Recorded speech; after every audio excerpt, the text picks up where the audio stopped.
নমস্কাৰ ছাত্ৰ ছাত্ৰীসকল, আজি তোমালোকৰ অসমীয়া অনলাইন ক্লাছত মই কেইটামান পৰীক্ষাত আহিবলগীয়া প্ৰশ্ন ক'বলৈ ওলাইছো। তোমালোকে এইখিনি ভালকে তোমালোকৰ অসমীয়া বহীত পৰিপাটিকে পাতি উত্তৰসমূহ আমাক হোৱাটছএপ যোগে দেখুৱাবা। এতিয়া চোৱা, প্ৰথম প্ৰশ্নটো আমি দিছো খালী ঠাই পূৰ কৰা। তোমালোকে ব্যঞ্জন বৰ্ণ, স্বৰবৰ্ণ যিখিনি ক খ অ আ এইখিনি তোমালোকে ভালকে শিকিছিলে। এতিয়া চোৱা, তোমালোকক প্ৰশ্নত আমি এনেকুৱা ধৰণৰ কিছুমান প্ৰশ্ন দিম, তোমালোকে যাতে শুদ্ধকে সেইখিনি লিখিব পাৰা। এয়া চোৱাচোন, খালী ঠাই পূৰ কৰা।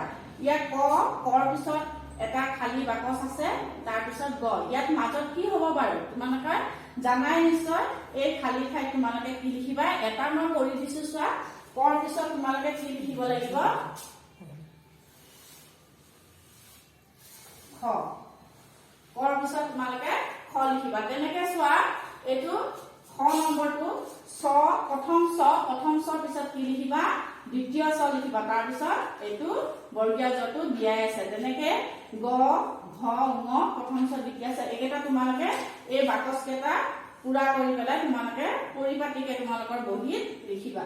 তাৰপিছত চোৱা, আকৌ এটা প্ৰশ্ন আমি দিছো ২ নম্বৰটো, উলট পালটকৈ থকা আখৰবোৰ সজোৱা। এইখিনি তোমালোকৰ বিদ্যালয় খোলা থকা অৱস্থাত আমি ইতিমধ্যে শিকাইছিলোৱে, তথাপিও পৰীক্ষাত আহিবৰ কাৰণে আমি এনেকুৱা ধৰণৰ প্ৰশ্ন কিছুমান দি দিছো। এইখিনিয়ে নাহে, কিন্তু এনেকুৱা ধৰণৰ প্ৰশ্ন তোমালোকৰ আহিব পৰীক্ষাত। এতিয়া চোৱা, কটো দিয়া আছে, উলট পালটকৈ দিয়া আছে ৰ খ ব।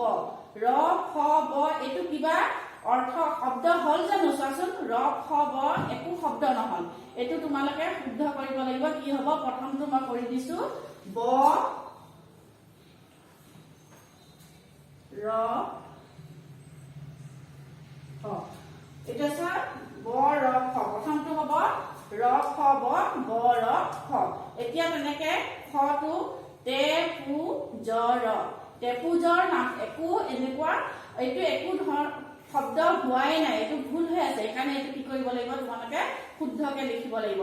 গটো চোৱা, ৰু গ, ৰু গ এইটো ভুল হৈ আছে, এইকেইটা শুদ্ধ কৰিবা। হিমা, দু ম প, পা ক হ, হে বেলা, এইখিনি তোমালোকে শুদ্ধকে ইয়াত লিখিবা।